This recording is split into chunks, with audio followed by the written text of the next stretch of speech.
So you mean to tell me that our last episode was deleted because of SOPA and PIPA? Definitely. Obama. I have no doubt that was the case. Obama was enforcing SOPA and PIPA. We talked too much shit about the president that he just leapt into your computer. He shrunk himself down and jumped into your hard drive, deleted the exact files. You know the thing about those Muslim terrorists. Oh, like yes. They can do From that. Kenya. From Kenya. Who eat dog. Woof, woof. We're going to get you, Obama, one day. One day. But in the meantime... In the meantime...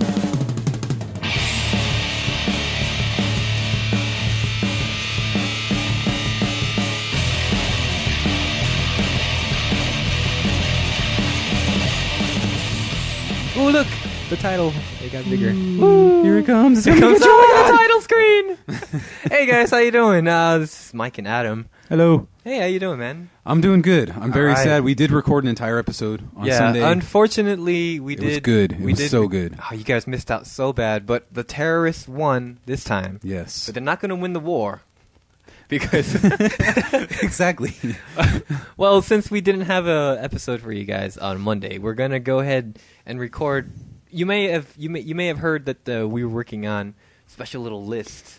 Yes. And this is a do not playlist. This is a list of songs that have been way too overplayed by America in general. Yeah, this is going to be our do not playlist. This is a very special episode. This is going to be a reoccurring theme too. So we're going to continue going. Oh, dogs! It's okay. They can't hear it. They can't hear us. All right. Well, this is going to be a recurring thing. So we're gonna continue this on. We have a list about 19 pages. Yeah, there's a lot of bands, but we're covering everybody. I mean, every single song that you have heard way too much, either on the radio, in Target, in your workplace, in the elevator, in the toilet.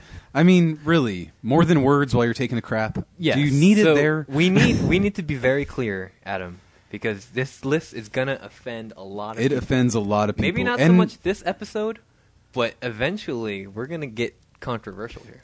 Exactly, but also remember that we are offending ourselves greatly because we're talking about bands that we liked who have been overplayed. Yeah, so we should also be clear. What we mean by retired, we mean we need to retire these songs from all of media. All of media, just like Adam was saying. Like not just at Christmas time. Not just at Christmas time. We want this gone from Target. We want these gone from Chevy commercials. We want these gone from the radio. If I hear like a virgin one more time when I'm watching a Chevy commercial, I am going to strangle somebody. Possibly Madonna. Most likely Madonna. It's her fault. We know you're listening, Madonna. That's an entire episode. There's a lot of Madonna songs. We're gonna get to them. Yeah, we gotta get rid of these songs from commercials, from the radio, from movies, from. Write your congressman. Write your congressman, please. Let us know. I mean, and if you guys have any ideas too, please let us know. Please comment below. If we go into an episode and you thought we went too far, please let us know as well. True. Because we're not going to hold back. Or not go far enough. Yeah. Well, and remember, this is the first of many episodes. And look at our ages. We have to remember that there were a lot of music before our time. So there was music that may have been overplayed. Correct. Back in the 80s, 70s, 60s. We hit on a lot of those songs. But the year is 2012, and there's no reason why those songs should be playing anymore. I agree. All right. So, shall we get to it? I think so. Now, just to not be biased, yeah, exactly. We decided to choose bands to start this off that we both enjoyed with a very important "d" on the end. And these are bands that mean a lot to us in our own ways. Adam's going to go first with his bands, and this is a band that means a lot to Adam. But why does this band mean a lot to you, Adam?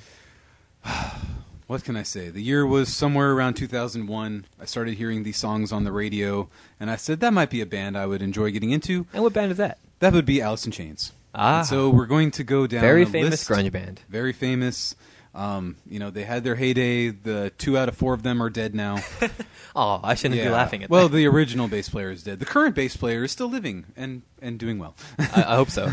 But, once again, they were a band that I cared the most out of any other band for a good 3 to 4 year period, maybe longer than that. Like, I didn't think I'd ever stop liking this band. Where did they rank up in your list of top bands? They were number one. Number one? They were one? definitely number Wow. one between 2002 and 2007, 8. At one point in my life, the band I'm going to be talking about, and we'll get to that later, was probably number 1, number 2. But like, that is so sad to hear. I have a reason for that, so we'll get to that eventually. We'll get to that. So Adam, song take number it away. 1 from Alice in Chains that needs to take a seat. We'll do this one first. We'll do this one first, yeah. Them Bones by Alice in Chains. This is called Them Bones. This is on an album called The Dirt Album. Right. And we're going to talk a lot more about The Dirt Album as we move up down this list. But, again, I've heard this song many times live. It's been played numerous times on the radio. What do you think is the worst offender? Where has this song been played the most, do you think? K-Cal. K-Cal.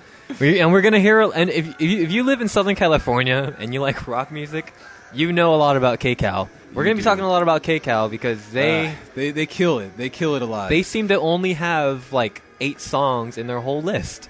So this song, again, opened up the Dirt Album, which the Dirt Album is still great if we can remove some of these songs we're going to talk about. Right. So we're going to go ahead and move on to the next one. Now, I did these a little bit out of numerical order, but or out of chronological order. So we're going to go back a little before the Dirt Album, and most of you will know this one. This is called Man in the Box. Man in the Box. Now, in 1991-ish, I've seen live Alice in Chains. They actually said, you guys have heard this song too much already. Well, even the band admitted it then, too. They only had one album at the time. And Lane totally said that. Like, okay, we're going to end the show with that song that you've heard already 1,000 billion times. So you know what? I give this band credit for actually acknowledging that we've heard this too many times. Exactly. Yet they will still play it live now. I think they might be like contractually obligated to play this song. Now, the show that I went to back in 2006, the song has a special place in my heart because they were playing it. Jerry Cantrell got hit with a shoe in the eye. Probably because they were playing the song. There was a major mosh pit, and it was a flip-flop. Yeah. And he just stormed off stage, and they were done.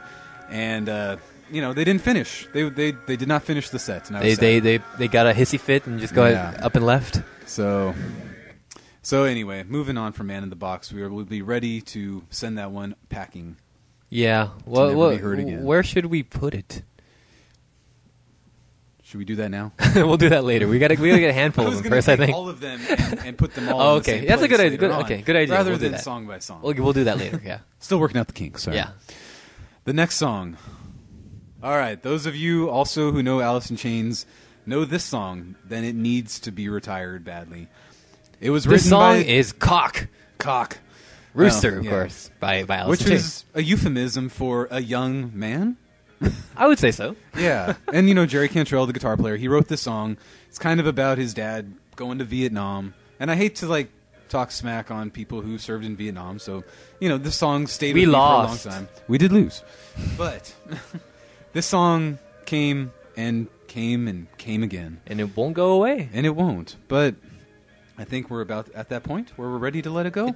I'd say so. Are you ready to let it go, Adam? I'm ready to let it go. There's a lot of other songs on this album that are very, very good. And I want to encourage all of you to listen to those. Yes. rather than this one. And this is on the... This is on the Dirt album again, so, yes. Man in the Box, that's on the Facelift album. Another great album. I still just hesitate. Take out the overplayed ones. Take out Man in the Box, and I think you got a solid album.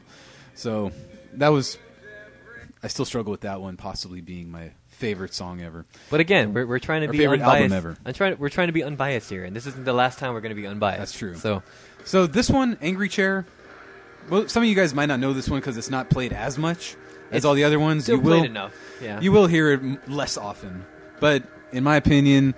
It wasn't one of my favorite songs on the album, but I still liked it for what it was. Lane, the singer, wrote this song. Right. And it seemed like a pretty easy guitar riff, so... I could probably play it right now. Probably. But it just, it meant a lot at the time. 20 years later, we're going to let it go. This chair is angry. It's an angry chair. Oh, dude. This chair is making me angry. Yeah. And notice I did not throw in Sea of Sorrow, which our good friend, Barbara... worked on the music video for that album. That's right. And so that was a single. It did not get overplayed. It didn't, yes. Thank goodness. Still.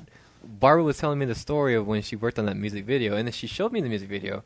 I had to sink in for a while before I realized what I was listening to. So I think it's fair to say that we'll give that a pass. Yes, I can pass on it. And also, We Die Young, another single, probably one that wasn't as popular as Man in the Box, but still not overplayed in my opinion. You do realize once we officially retire these songs, because after we talk about them, since the world is listening to this, they will get retired. Yes. The songs that you do like that are getting Congress. A pass, they're going to be overplayed now. So okay, well then we'll technically we're keep doing adding to this list. Technically, we're doing the songs that you do I would like. Love that. I would love to spend the next 20 years listening to other Alice in Chains songs on the radio. Come on, accidentally while I'm in the toilet.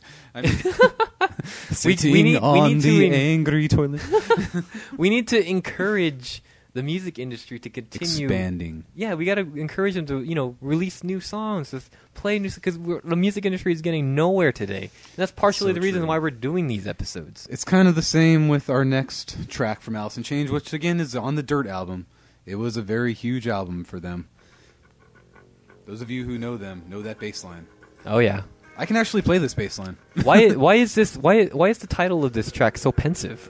Well, we're talking, of course, about Would. Would. WOULD. This was both on the Dirt album and on the single soundtrack, which was the grunge band, the grunge fans' iconic movie of the early 90s. Yeah. So many great songs on there that did not get overplayed. Check it out. This was the only one that I think got overplayed. Yeah, I haven't heard this song in a long time, actually. Yeah. Oh, okay. This was another one that got me into the band originally, because I was like, fuck, yes! 1991 called, and I'm listening to it in 2002. I was like, oh, this is Alice in Chains, fuck yeah! I'm so retro! Here it comes. Yeah. Yeah. All right. They are from Seattle, so they're talking about water. Yeah. Whatever. So anyway, water is a big problem in Seattle. This one is going to see some water, if you know what I mean. Oh, man. All right. Okay. And Adam was so graceful to let it go. I know. Thank you, Adam. I know. I'm okay with letting it go. I've heard it a billion times. All right. We're two songs away from this. So the next ones are, granted, they were on an EP that was released after the Dirt album in 1994 called Jar of Flies. They're again overplayed, in my opinion, now. But when I first found out about this band in 2002, 2001, this was the very first Alice in Chains song. When I was like, oh yeah, Alice in Chains, I've heard of that band, but I need should to listen to them. Yes. Yeah. So, I don't think it was the first single on there, but it's still a very iconic song. Oh, it's so sweet too. It is. What's the song? This album, when we move on to the band that totally ripped off Alice in Chains, a little band called Godsmack, we will learn that Godsmack... Hey, Godsmack is a terrible band. Terrible. Anyway, Jar of Flies was a 7-song EP. What's this song called, Adam? The song is called I Stay Away. Okay. I heard it on KCAL, and I said, I need to listen to this band a lot more. Because it was just like one of those songs I had heard in 1994, something like that. And I liked it, but I didn't know who it was or anything. So, but again, they released Jar of Flies. It had 7 songs on it. What did Godsmack do after they got super famous? They released an EP with 7 songs, all acoustic. I stand alone. Not for long, because you're gonna be meeting you're gonna be meeting your end, Sully Erna. Sully short fry little bitch. As you can see, it's easier for us to make fun of bands we hate rather than bands that we still kind of like. I noticed you're not talking a lot of trash to Alice in Chains here. I Stay Away. It's a band, or it's a song that needs to go. The next one, probably single number 7. On 7 on this list, at least. Yes, 7 on this list. This was probably maybe the first single off of this EP. Mm-hmm. The song is still played so much on the radio. And that would be No Excuses. No Excuses. Now, this is a great song. Don't get me wrong. It's got great drums. The way that Lane and Jerry sing, like they do their harmonies. I know, dual vocals too. Dual vocals for the entire song, written by Jerry Cantrell. Lane was too busy doing drugs to write songs at the time. Sometimes you got to do drugs. Yeah. And there's another song that grew on me more and more as I listened to the band, and then I grew so far away from it as it kept on getting played. Yeah. So, those of you who love this band will struggle with that, but... So, in the interest of fairness, that was Adam's very first unbiased do not playlist retiree. Yes, and we're gonna send you on a special trip now. Here 7 Alice in Chains songs. That one felt really good. There it goes. You know that feeling you Watch it fall. You know that feeling you get when you take a huge dump? Awesome. It was awesome. All right. Well, keep in mind that this, the songs that are going to show up on this Do Not playlist, some of them are great songs. You just heard some of those are great songs, actually. Some of these are really bad songs, but that doesn't mean that you yourself don't have to listen to them. We just want these gone from society as a whole. And we want you to skip over them if you listen to the albums. Yeah. Because surrounded by all of these songs are some really great songs that people have not heard enough of. Well, I don't know about this next band because about Alice in Chains, yeah. But so now we're going on to my pick for today. Mike, tell us a little bit about this band and your history with it. All right. Well, history with this band. The year was around 1999, 2000, or 2001. I think their first album came out in 2000. Okay, 2000. That sounds fair. Around 2000, I was a kid. I was starting to get into music, and I wasn't really feeling rap songs, which was very popular where I was living. I was rap song, bitches and drugs. Well, I didn't really. I just made a rap song. Yay! So I wasn't really feeling rap music. I wasn't really feeling pop music. I mean, were you looking for something that was in between the two? Maybe a really terrible mesh of them? Not necessarily. I mean, but I was looking more into rock. And, I listened to rock songs. I liked rock songs.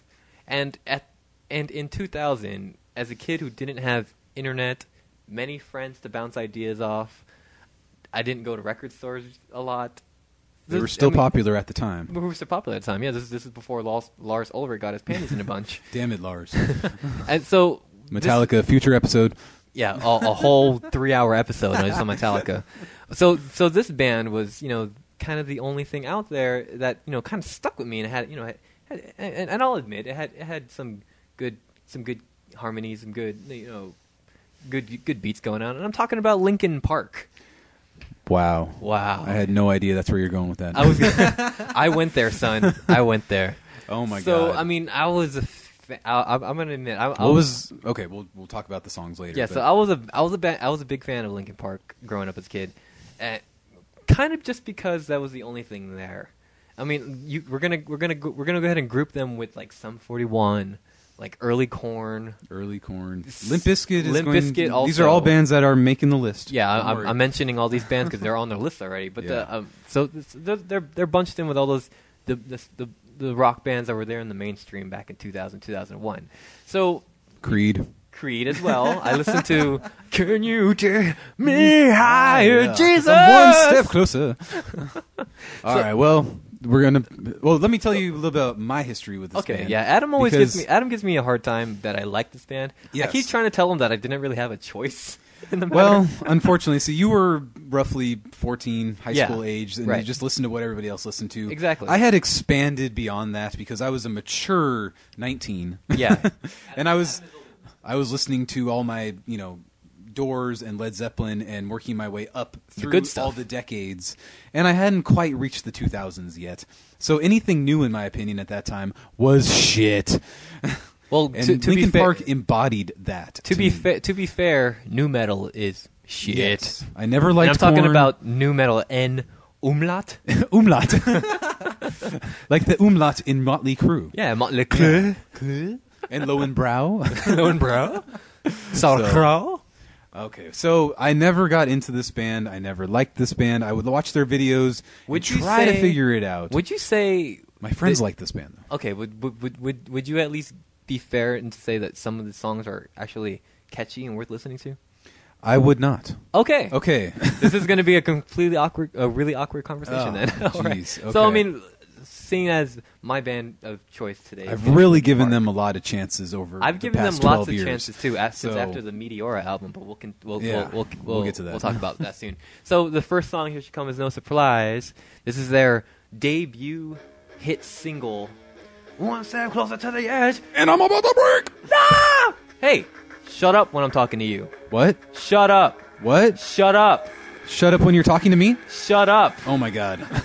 See how I'm about to break. See how meta we are right there? I never fucking understood this song, and all it made me think of was 14-year-old kids, like Mike, telling just you yelling to like, shut up. Mom, shut up! Shut up when I'm talking to you! Mom, can I get a ride to the mall? Shut up when you're talking to me. Come on. Napoleon Dynamite. This is pre-Napoleon Dynamite. Pretty much, yeah.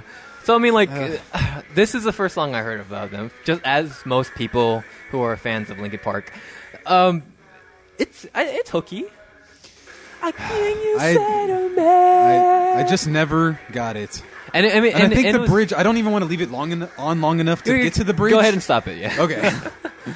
So, I mean, like, and the added element to Linkin Park is that it was pretty new. It's probably where that Numlat come from. Because, I mean, it meshed that rap / shitty rap. And at that time, people were looking for something to bridge metal with hip-hop, which I never quite understood. Because there was that whole, like, convergence of lifestyles with, like, and I think, like, Limp Bizkit kind of... Yeah, and Korn started it around 97. Korn started it, Limp Bizkit fully embraced it. And so people were looking for that bridge between rap and rock music. And Kid Rock, unfortunately... Kid Rock. Ooh, I forgot to add him to Ba the list. with the ba, the bang, banana, oh my God, fana, It was so terrible. And this was the years that I was watching TRL.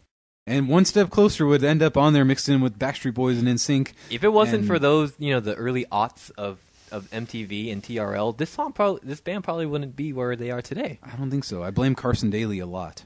Hey guys. Hey guys. I'm a Total 2. Got my own show and MSE. All right. So, of course, shortly after track number 2 on that album. On number 5, I think it was on this album. Well, I mean, the second single off of their Hybrid Theory album, which needs no introduction. It really doesn't. It has a very iconic intro.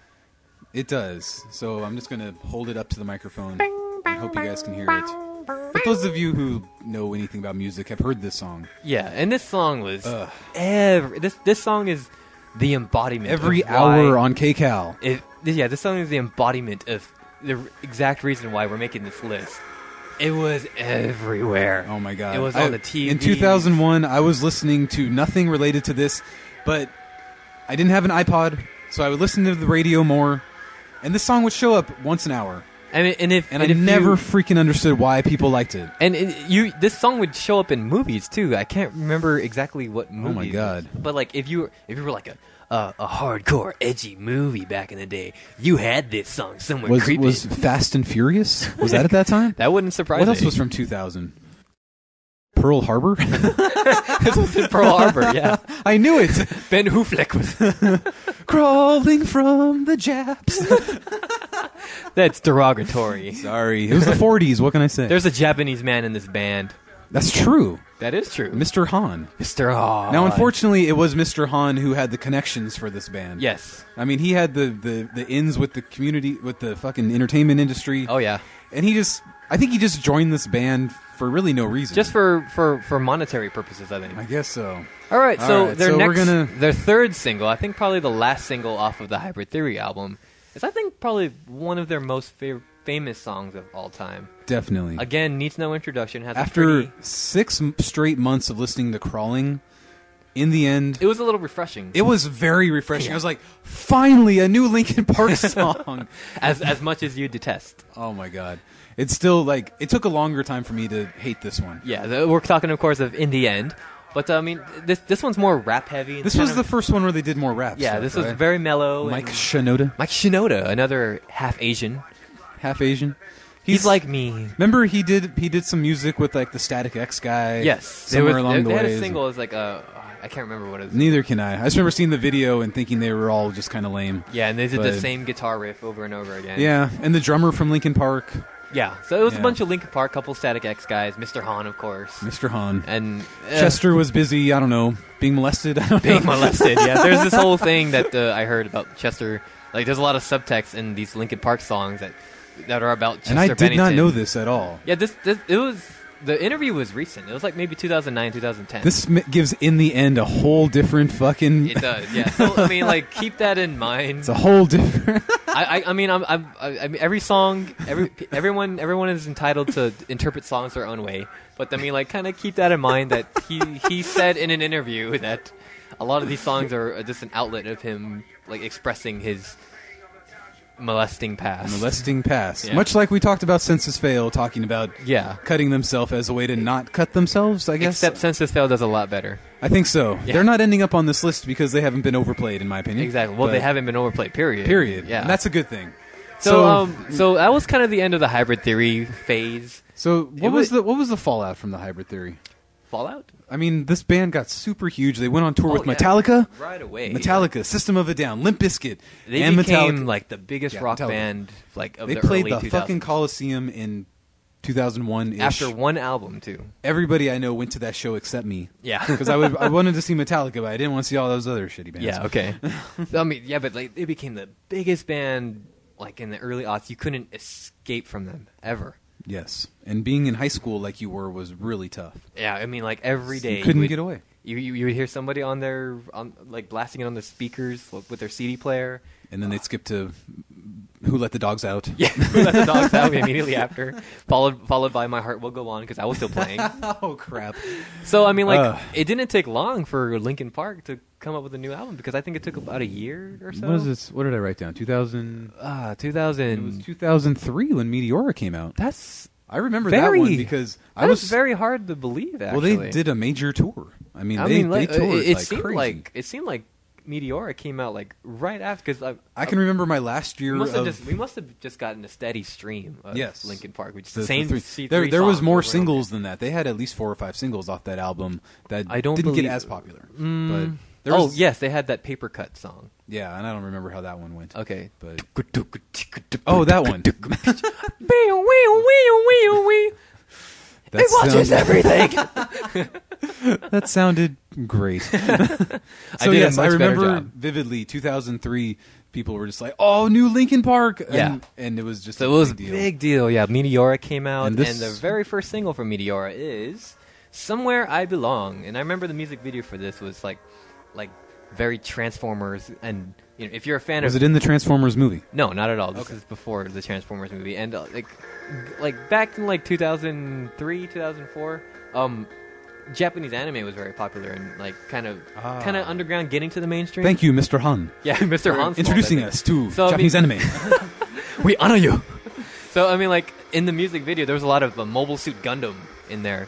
And interesting. Yeah, because I mean, like, Chester was like falling down into the bed, and there was like Mobile Suit Gundam toys like all around his room. And then I do not remember that at all. Wow. And then he went into the underworld with the band where they were singing, and there was like, they're like, Chester, you made it. You made it. Now the Mobile Suit Gundams can finally. Was it right when the chorus hits? Like, just perfect timing. Yeah, like pretty that? much. Yeah. I wanna leave. Or whatever. I was confused.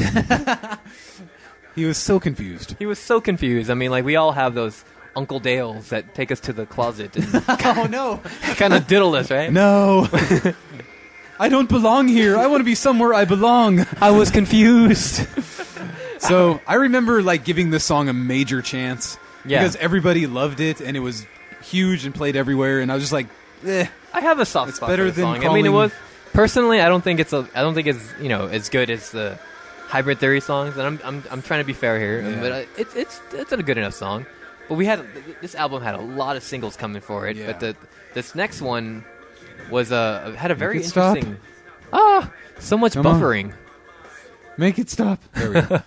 This next song had a very interesting music video. Have you seen the video for this? No, I have not. But I did like this song probably the most out of all of them. This is one of those very few songs that's like pure Chester. Pure, exactly. Yeah. So, do you think that helped? It's like they started off pure Chester, and now they're moving much more towards pure Chester. Yeah. And this was the introduction to people saying we don't want to listen to rap anymore. Yeah, because exactly. We grew up and we don't like rap. This was probably like the end of 2003, and they kind of played out their shtick by then. And we've heard the Kid Rocks, we've heard the Limp Bizkits already, we've heard the Horns. And by 2003, remember Limp Bizkit was making their new album with their non-West Portland. Sawfish! No, after that. Oh no, that's right. They were making the Green album. I can't remember what it's called, but anyway, we'll get to Limp Forget that Biscuit band. another day. That's another show. That's another topic for another day. Yeah. But the music video for this was very interesting. It's completely animated, Japanese anime style. The artist who did that for the music video was also the artist who did the Japanese animated section for Kill Bill Volume 1. Interesting. Do you remember the Oren Ishii section? I've only seen Kill Bill once. Okay. So. All right. So those of you, Unfortunately. So interesting tidbit. Those of you who know, we can stop the song now. All right. An interesting thing about that song, probably if I had bought this album and listened to it when there was only one song being overplayed on the radio, right, I probably would have really liked that song and ended up liking that album quite a bit. It's one of the album's stronger songs. Yeah. But there was the fans that loved them, and then the fans that hated them, and I really gravitated more towards the hate. And I perfectly understand, because again, like, this was 2003. I still haven't gotten fully immersed into music culture. True. But I was still listening to music on a daily basis. But like this is one of those bands that had to, repeat the cycle. Yeah, it's a starter band. Yeah, it's a starter band. So I mean, it's kind of. Would you say this is a good starter band?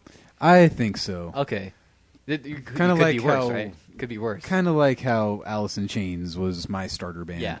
So this next song, it's a little bit out of place, good. but this is probably the last single. Now this song, way more overplayed. Very much so. Than a lot of them. Because like, as much as Crawling. This was the Crawling of this album. It's very reminiscent of Crawling. Yeah. And so Mike and I were discussing this song before we started recording. Uh-huh. I had read somewhere that Chester dropped out of law school to join this band. Be what you want me to be. Oh yeah. So I made that connection with this song, that he was trying to tell his parents, Mom, Dad, I don't want to be like you. I've gotten so numb that I need to drop out of law school and join a heavy metal band.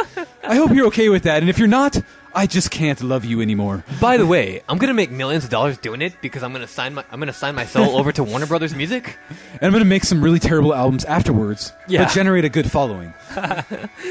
Yeah, you're right. I mean, the subject matter for this song is very much that. It's like, oh, you need to accept me for who I am. Yeah, I'm not gonna go to law school. And this is another one of those Chester heavy songs too. That's true. Yeah. There's no rapping in this one at all. Not at all. There's kind of dual vocals, but that's about it. Yeah. So I mean, like, the next song here, I think is probably my favorite song off of this album. It's because it's so. This is still Meteora, right? It's still Meteora. Okay. Yes. This is very. It's very catchy, and it kind of gets your blood moving. The chorus. This is probably like an intro song, like their first song they played at a show. Like this. Oh, I would say so. Yeah. Yeah, an opener. Yeah. This is. I mean, like the chorus is very catchy. Like musically, it's one of the most complex songs too. Really? You don't hear a lot of complex guitar riffs or actual drum playing. And this is the rapping in this one just is exactly like in the end. Yeah, exactly. And so I mean, it's a rap heavy song, but I don't really mind it. Yeah, this is one that I was kind of okay with during that time. It got overplayed, and I never started like hating it, like loathing it. Yeah, and this band is the thing about the rapping in this band. It's like it's not played over too much, I think. I mean, and the subject matter is just kind of like just regular rock band stuff. That's true. It's not about bitches or hoes or. That's true. No bitches, no hoes. Yeah, what real rap music is, right? And unfortunately, I could have easily fallen into this crowd if I had bought these albums. Right. Yeah. So so that was the end of the Meteora singles, and again, they all need to play. They all need to be downplayed. They all need to be retired. But they do. Moving forward for Linkin Park's career, this is kind of the start of their kind of experimental. What year is this one from? 2007. Yes, because after Meteora, they just did a couple compilation albums. They did a couple live albums, and then Shinoda, did he do solo stuff? Yeah, Shinoda started his own band. I think they're called. I can't remember what they're called. This was when they finally got a bass player. Yes, because they were bass player-less. No, they were bass player-less for the first couple singles, but then they got a bass player and they just kind of incorporated him in the music videos. He wasn't really doing anything. Like, well, when you pretending to play bass. When you got the dude doing the wikis, he can kind of provide the bass. Yeah, he's kind of the bass anyway. And you guys all remember how funny he looked while he has his little fucking square computer thing, and he's like banging his head. He's like smashing his fingers in it. I've become so numb. Control A. Ding, ding, ding. Yeah. So I mean, like, okay, so Linkin Park 2007. kind of fell off for a few years. Yeah, and then, like, if they took 4 years off, that's pretty significant. It was a big deal that their new album's coming out soon. This one's called Minutes to Midnight, right? That sounds about right. Yeah. So this was their first single. No, their first single was What I've Done. So. Okay. So we'll move on for this one for now. Yeah. This is another one. This is maybe single number 3 or so. Yeah, I mean, it was played enough. I mean, they played it in commercials and movies and stuff like that. Oh man, that's kind of scary. It is. And this one sounds almost exactly like Faint. Yeah, so I think like this a is one couple of the other ones. I listened to the whole album straight, and this is one of the very few ones that had actual rap in it. Ah, okay. So, One of the few. this is they were starting to move away from that. Yeah. We can move forward. No We one can cares move about forward. this song. Yeah, So that'll bleed it out. out. It needs to go. Do you want me to do this one or the next one? Do that one, please. So right. then this song was Single number 1. Yeah, this song was their first single off of this Minutes to Midnight. One that got way overplayed, and I know I never liked it. The reason because of this was because of that fucking Transformers movie. Oh, this is the Transformers song. That's right. Okay. I mean, you attach a semi-catchy song to a blockbuster movie that every idiot has seen. Yeah. And, like, you've got millions of dollars worth of hits right there. What I've done... Yeah. What I've done is not play this song anymore. Yeah, exactly. Do we And- need and- to say and by- anything more? And by this time, I've already gotten over my Linkin Park stuff. I've discovered the internet. The internet. Thank you, Al Gore. And I've learned to discover bands through there. I've gained friends that I can bounce musical ideas off of. So I mean, like, my musical. Not me, unfortunately. Mike doesn't like any of the music that I liked. Well, I mean, yeah, I like more current music, but I mean that's yes. my. And now I do taste. too, which is great. The transformation is Yay! coming soon. I moved on in life. All right. So I mean, thank you, this song for getting into our brains forever. I've done. Yeah. It's retire. All right. And I think this is a very late single, but this is the last song we're gonna do for Linkin Park. This is the double clip. Oops, wrong one. Yeah, wrong one. Come on. Oh, that song doesn't play. Oh well, we'll go ahead and just go ahead and hit stop there. Well, the last song we wanted to talk about really quick, but unfortunately don't have the capabilities right now, was "Shadows of the Day." Shadows of the Day. I do remember that one. It was very soft. Yeah. I remember the video having a lot of fire for some reason. Yeah, because that's the one where he's walking through all the chaos. There's like a riot going on. Yeah, around that's him. right. Yeah, it was very CG. I mean, it was a little weird. Yeah, he was just walking in a green room. It was very U2. I remember thinking at the time. I was like, this is a weird. Yeah, the shadow of the D. It was the shadow of the day. Shadow, bloody shadow. Stars light the feel like shadow of the day. So I mean, Anyway. after that album, Linkin Park's I think they're at the end of their Did they career take some now. time off? Did they release an album in 09, 011? They released another album 09, and then they released another album recently.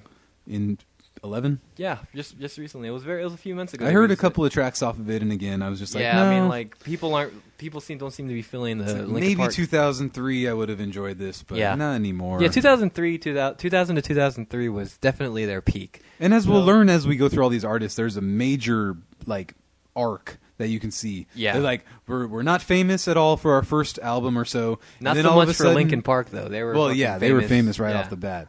But they just kind of like rise, and then bam, they hit their peak somewhere in the middle, and then the last few years. Yeah, listening to these songs, you can probably pinpoint for yourself where that peak was. Yeah, and where they're going to start. 2007, that was a pretty big album for them. A lot of these songs, probably not as big as Meteora, but yeah, a lot of the songs on our 19-page list, a lot of those bands are and still growing. Yeah, still 19 going. Aren't kids they? and growing. Yeah, a lot of those bands are still going today, aren't they?